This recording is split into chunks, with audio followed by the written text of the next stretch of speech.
Hi friends, ഇന്നത്തെ ഒരു വെള്ളിയാഴ്ച ആണ്. അപ്പം തന്നെ ഒരു ഡേ ഇൻ മൈ ലൈഫാണ് നിങ്ങൾ കാണുന്നത്. ഇന്നിപ്പോൾ റൂമിൽ എല്ലാവരും ഉണ്ട്. അപ്പോൾ എല്ലാവരും കൂടിയ ദിവസം നല്ലൊരു ഡേ ആണ് കേട്ടോ ഞങ്ങൾക്ക്. വെള്ളിയാഴ്ച ഞങ്ങൾക്ക് നല്ല പാട്ട് മാത്രമല്ല കേട്ടോ, നല്ല കപ്പയും അതുപോലെ തന്നെ നല്ല തലക്കറിയും വെച്ചിട്ടാണ് കേട്ടോ ഞങ്ങളുടെ ഈ പാട്ട് കച്ചേരിയൊക്കെ ഞങ്ങൾ മുന്നോട്ട് പോകുന്നത്. കിട്ടുന്ന ഓരോ ടൈമും ഞങ്ങൾ ഹാപ്പി ആവാൻ നോക്കൂ കേട്ടോ എല്ലാവരും കൂടി. പിന്നെ എല്ലാവരും ഫുഡ് അടിയൊക്കെ കഴിഞ്ഞ് രാത്രിയിലെ പരിപാടി പാർക്കിൽ നടക്കാൻ പോകണം, സിറ്റി സെൻറ്ററിൽ പോകണം എന്നുള്ള ആഗ്രഹത്തോടെ ഞങ്ങൾ ഇറങ്ങി. ബസ് നോക്കി കുറേ നിന്നു. പിന്നെ ഞങ്ങൾ ടാക്സി വിളിച്ച് പോയിക്കൊണ്ടിരിക്കും. അങ്ങനെ ടാക്സി വിളിച്ച് ഞങ്ങളിതേ പാർക്കിലെത്തിയിട്ടാണ്. പാർക്കിൽ നൈറ്റ് വരെ നല്ല രസമാണ്. പിന്നെ ഇതാണ് ഉമ്മച്ചേച്ചി, ആൾ നല്ലൊരു ഗായികയാണ്. അത് ആൾക്ക് വലിയ ആഗ്രഹം കേട്ടോ പാർക്കിൽ വന്ന് കുറേ നടക്കണം. ഞങ്ങളങ്ങനെ കുറേ നടന്നു. പാർക്കിൽ നല്ല തിരക്കൊക്കെ ഉണ്ട് കേട്ടോ, അത്യാവശ്യം ആൾക്കാരൊക്കെ ഉണ്ടായിരുന്നു നടക്കാനായിട്ട്. അതുപോലെ തന്നെ കുതിര സവാരി, റൈഡ് അതൊക്കെ ഉണ്ട്. തൊട്ടപ്പുറത്താണ് കുട്ടികളുടെ പാർക്ക്. ഞങ്ങൾ അവിടേക്ക് നടന്നു പോയോണ്ടിരിക്കുകയാണ്. ഈ കുതിര സവാരി കാണാൻ വേണ്ടി ഞാൻ കയറി നിന്നല്ല കേട്ടോ, ഈന്തപ്പഴം പറിക്കാൻ വേണ്ടി കയറി നിന്നതാണ്. പിന്നെ നോക്കുമ്പോൾ ഉമ്മച്ചേച്ചിയുടെ തലയുടെ മേലിക്കൂടെ ഫ്ലൈറ്റ് ഇതാ പറന്ന് പോയിക്കൊണ്ടിരിക്കുകയാണ്. പാട്ട് പാടാൻ അറിയാത്ത തന്നെ പാട്ട് പഠിപ്പിക്കുകയാണല്ലോ ഉമ്മച്ചേച്ചി.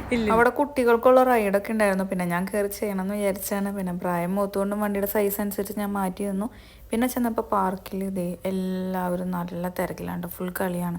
പിന്നെ ഞങ്ങൾ പാർക്കിലെ പ്രോഗ്രാമൊക്കെ കഴിഞ്ഞ് സിറ്റി സെൻറ്ററിലേക്ക് ബസ് കയറാൻ പോവുകയാണ്. അങ്ങനെ ഞാൻ ഫസ്റ്റ് ടൈം ബസ് കയറി. അങ്ങനെ ബസ്സൊക്കെ കയറി പുറത്തെ കാഴ്ചകൾ കാണാൻ ആകെ 15 മിനിറ്റോളം ഉള്ള സമയത്ത് കാഴ്ച കണ്ടിരിക്കുകയാണ്. അങ്ങനെ ഞാനും ബസ്സിൽ ഫസ്റ്റ് ടൈം കയറിയിട്ടോ. അങ്ങനെ ഞങ്ങൾ ബസ് ഇറങ്ങി ഇതാ സിറ്റി സെൻറ്ററിൻ്റെ പുറത്തെത്തി. നമ്മൾ പാലം കടന്നു വേണം സിറ്റി സെൻറ്ററിലേക്ക് എത്താൻ. അപ്പോൾ പോകുന്ന വഴിയുള്ള കാഴ്ചയാണ് ഈ കാണുന്നത്. നല്ല രസമുണ്ട് മുകളിൽ നോക്കാനായിട്ട്. വണ്ടികൾ ഇങ്ങനെ ചീറിപ്പാഞ്ഞ് പോകും. പിന്നെ അടുത്ത പരിപാടി നമുക്ക് വേണ്ട സാധനങ്ങൾ സിറ്റി സെൻറ്ററിൽ നിന്നും വാങ്ങുക എന്നുള്ളതാണ്. അങ്ങനെ ഞങ്ങൾ അവിടെ നിന്ന് ആവശ്യമുള്ള സാധനങ്ങളെല്ലാം വാങ്ങി. പിന്നെ ഞങ്ങൾ മക്ഡൊണാൾഡ്സിൻ്റെ ഐസ്ക്രീം വാങ്ങി. 100 പൈസയായിരുന്നു ബോർഡിൽ കണ്ടത്, പക്ഷേ അവർ ഞങ്ങളുടെ കയ്യിൽ നിന്ന് 300 പൈസ വാങ്ങി.